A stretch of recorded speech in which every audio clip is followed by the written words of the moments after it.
Dans l'épisode précédent, l'empire moghol atteint son apogée architectural sous Shah Jahan. Lorsqu'il tombe gravement malade, une lutte de succession fratricide se met en place entre ses 4 fils. Son fils préféré Dara Shukho est le favori pour la succession. Mais c'est finalement Aurangzeb qui sort vainqueur de la bataille. Il fait tuer 2 de ses 3 frères, le dernier parvenant à s'enfuir en exil dans la jungle birmane. Quant à son père, il est mis aux arrêts dans le fort d'Agra d'où il peut admirer avec nostalgie le mausolée du Taj Mahal qu'il avait fait ériger pour sa femme préférée. Aurangzeb régnera sur l'empire moghol pendant près d'un demi-siècle. Il sera certainement l'empereur au bilan le plus contrasté et encore vivement débattu de nos jours. Son règne marque une période de transition entre l'apogée des grands Moghols et le début d'un lent déclin de la dynastie aux causes multiples. À sa mort commencera véritablement la chute.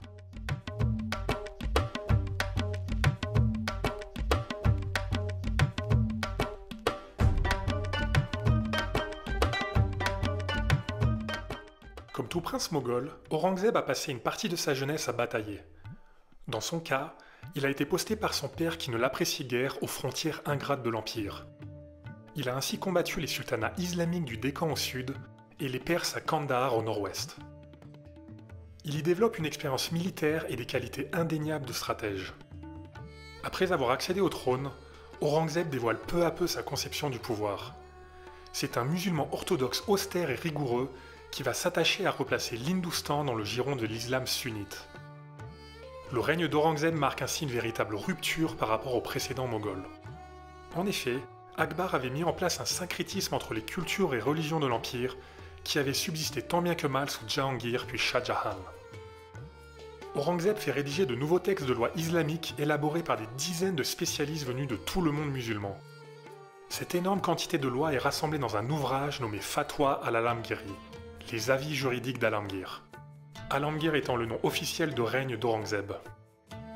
Ces lois d'inspiration religieuse règlent tous les aspects de la vie dans l'Empire. L'économie, le mariage, l'héritage, la justice et l'éthique dans la vie de tous les jours. Ainsi, Aurangzeb institue progressivement la charia, c'est-à-dire la loi coranique. En 1679, il fait restaurer la jizya, l'impôt que doivent payer tous les non-musulmans. Au-delà d'un prélèvement financier, cet impôt vise avant tout à humilier les infidèles. Son arrière-grand-père Akbar l'avait d'ailleurs fait abolir plus d'1 siècle plus tôt. Il ordonne également la destruction de temples hindous dans le nord de l'Inde, même si le nombre exact fait encore l'objet de vifs débats à l'heure actuelle. On cite volontiers le nombre de 12, mais rien n'est moins sûr. Il propose aussi de renommer la ville de Varanasi, cité mythique des hindous le long du Gange. Celle-ci sera appelée Mohammadabad, en l'honneur du prophète Mahomet. Aurangzeb y fit enfin construire une mosquée à son nom. Personnage rigoureux, Aurangzeb s'applique à lui-même sa discipline religieuse.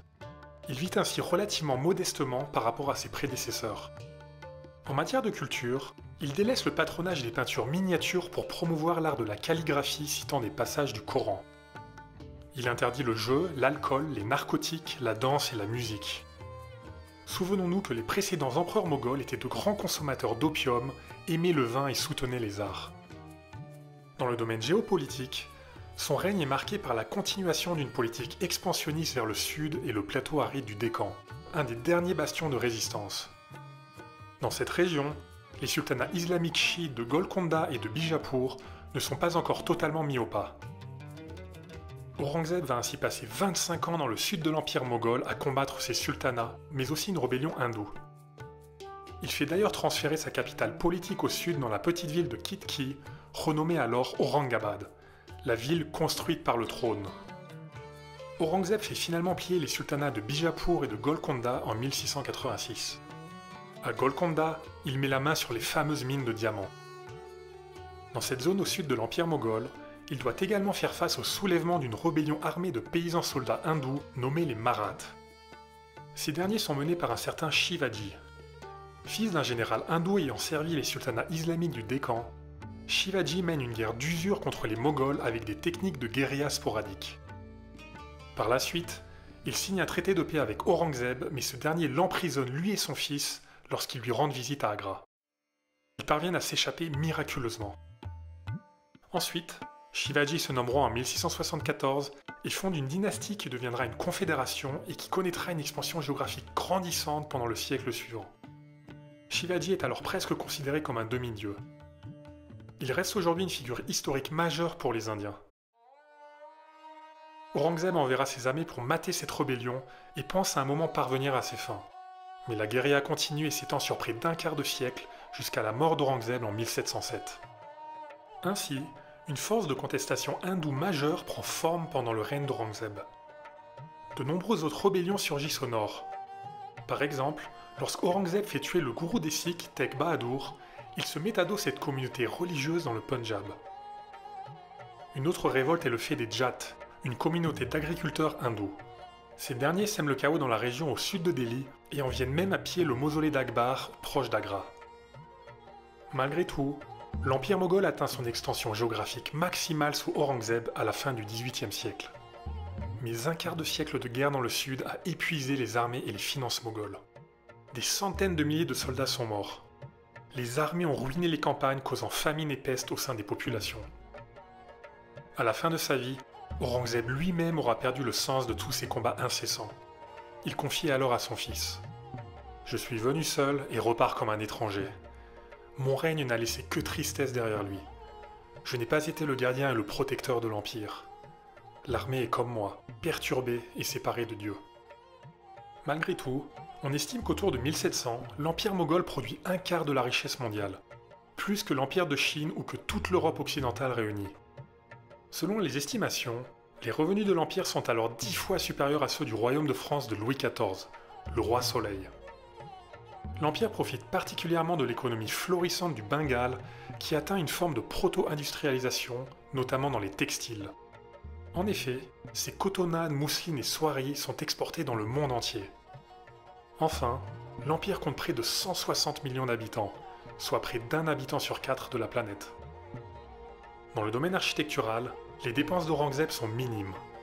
Malgré un règne d'un demi-siècle, ses réalisations dans ce domaine sont relativement modestes par rapport à celles de son père, Shah Jahan. Dans sa nouvelle capitale politique d'Aurangabad, il fait ériger un mausolée pour sa première femme. Mais celui-ci est une pâle copie du Taj Mahal, car construit avec des matériaux de faible qualité et avec un plan architectural maladroit. On lui doit néanmoins la grande mosquée Badshahie de Lahore, qui ressemble à celle de Delhi construite par son père. Lorsqu'il meurt en 1707 à l'âge avancé de 89 ans, Aurangzeb ne veut pas d'un mausolée grandiose comme ses prédécesseurs. Il souhaite simplement être enterré en plein air comme le dicte sa conviction religieuse. Afin de financer sa propre tombe, il avait confectionné lui-même des chapeaux qu'il avait fait vendre de manière anonyme sur un marché. Sa tombe, située près d'Aurangabad à côté d'un mausolée soufi, est simplement recouverte d'une dalle de pierre blanche. Le règne et la mort d'Aurangzeb sont généralement retenus pour marquer la fin de la période faste des Mongols. 6 empereurs ont alors régné sur l'Hindustan entre 1526 et 1707. On les appellera les Grands Mongols, car ils correspondent à la période de conquête puis d'apogée de l'Empire. Même si l'Empire moghol atteint son extension géographique maximale sous Aurangzeb, son règne contient également les ferments du déclin à venir. Il s'agit en fait d'une véritable période de transition. L'orthodoxie religieuse d'Aurangzeb a grandement aliéné les autres confessions. Dans le passé, les Mongols avaient toujours su laisser leur liberté de culte aux autres religions. Dans un empire où les musulmans formaient avant tout un groupe minoritaire par rapport aux hindous, cela relevait autant de la tolérance que d'un calcul politique. Cette tolérance reflétait également la conception de leur pouvoir. En effet, les Mongols considèrent traditionnellement régner sur le monde comme le montre leur titre de reine tel roi du monde ou conquérant du monde.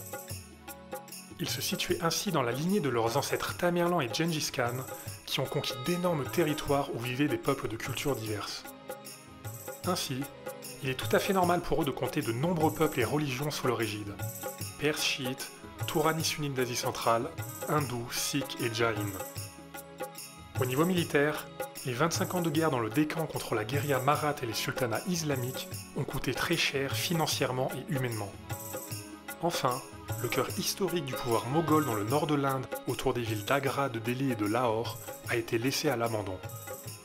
Que se passe-t-il alors après Aurangzeb? Et quelles sont les causes principales du déclin moghol?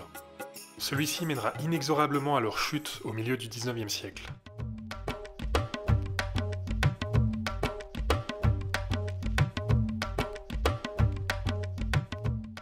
Le fils d'Aurangzeb, Bahadur Shah, lui succède à sa mort mais ne règne que 5 ans. Débute alors une succession rapide d'empereurs. Sur l'ensemble du XVIIIe siècle, on en compte une douzaine dont 4 rien que pour l'année 1719.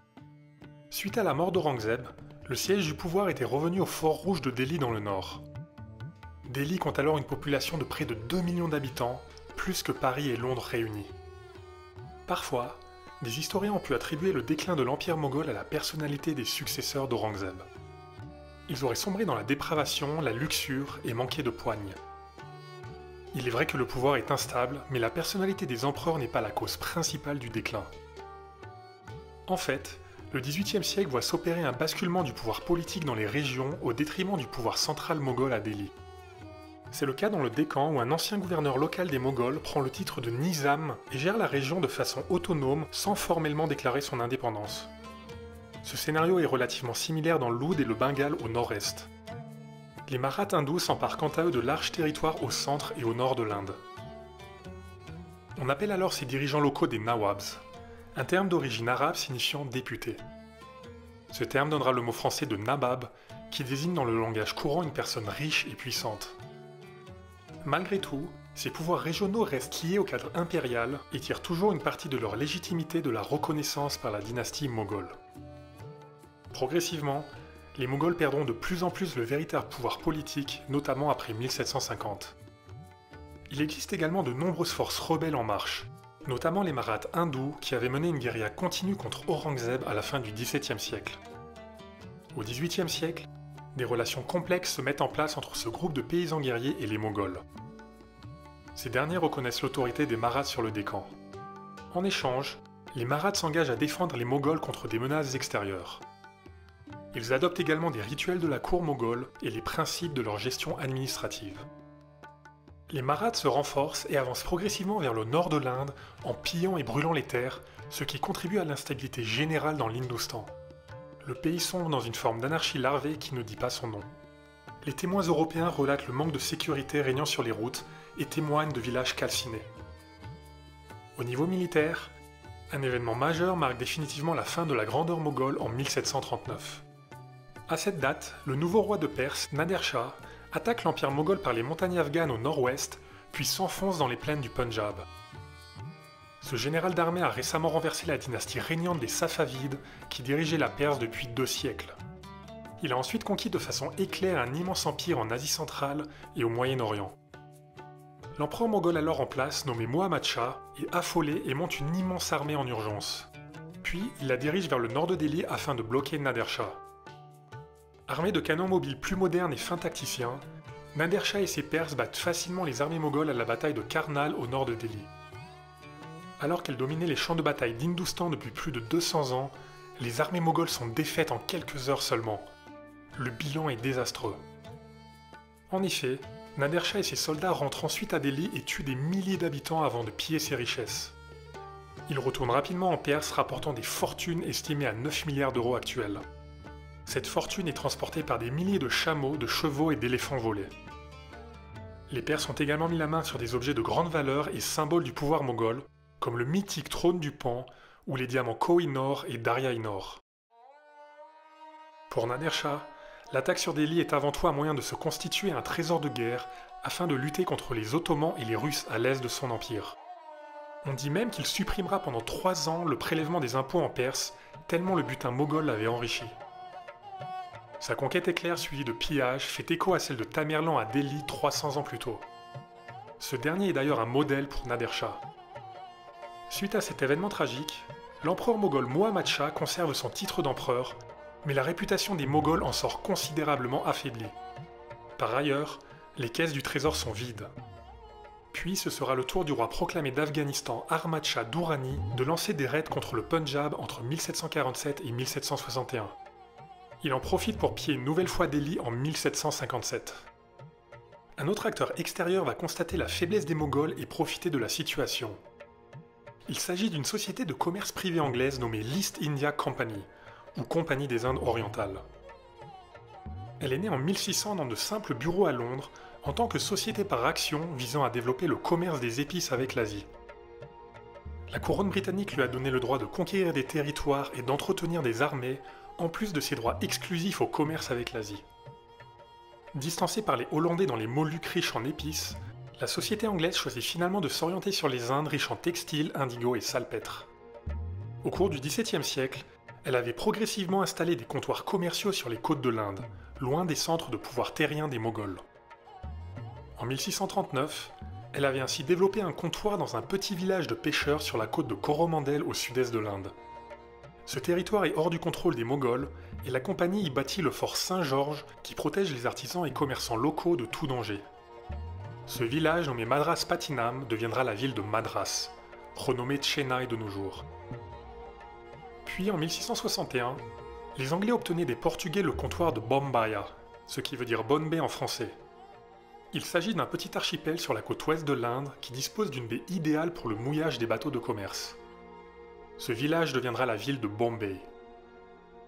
Enfin, en 1690, les Anglais créèrent le comptoir de Calcutta dans le delta du Gange au Bengale.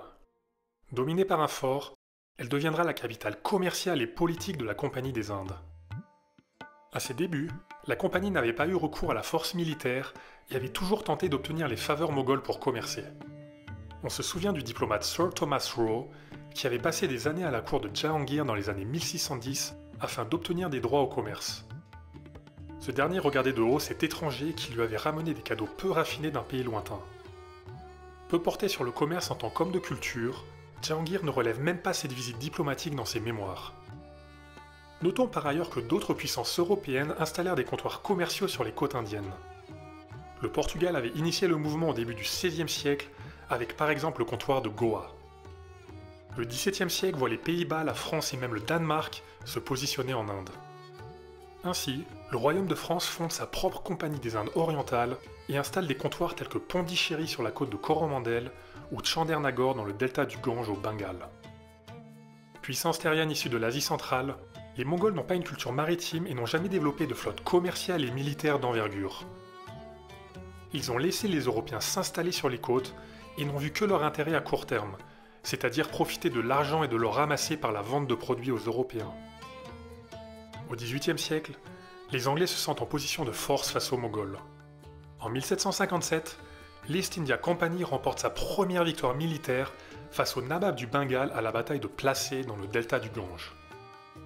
Ainsi, la Compagnie des Indes orientales met progressivement la main sur le Bengale, la province la plus productive des Indes.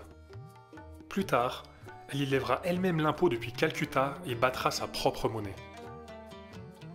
La compagnie fait et défait les alliances avec les Nababs locaux en fonction de ses propres intérêts.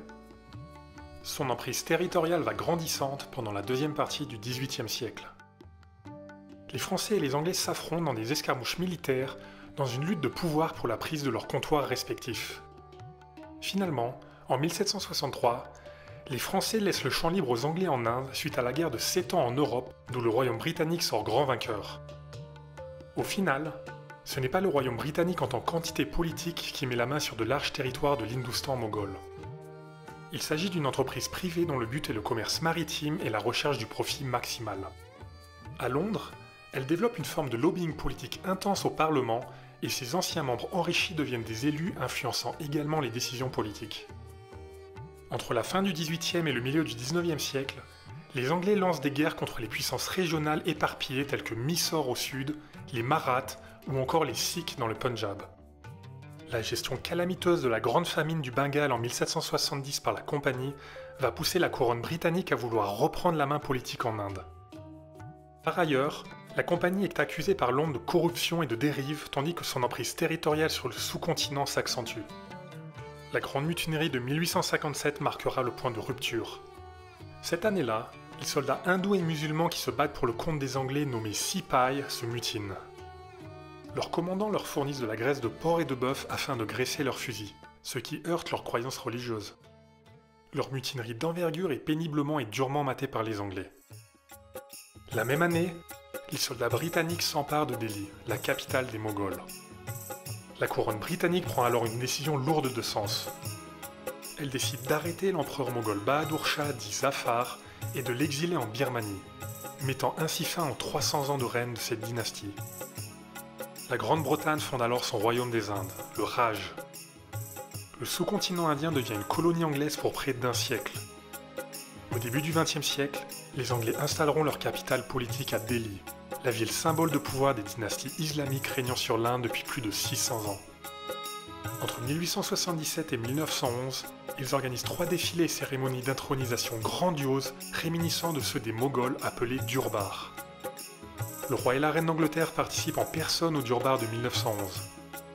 En fait, les Anglais reprennent certains codes et symboles moghols afin de marquer leur pouvoir qu'ils souhaitent inscrire dans leur continuité. Prince-poète dont le seul réel pouvoir politique se cantonnait à Delhi, Bahadur Shah Zafar finira ses jours en exil à Rangoon en Birmanie. Allongé et entouré par les vapeurs d'opium, il peut songer avec nostalgie à la grandeur passée de sa dynastie, maintenant à jamais disparue.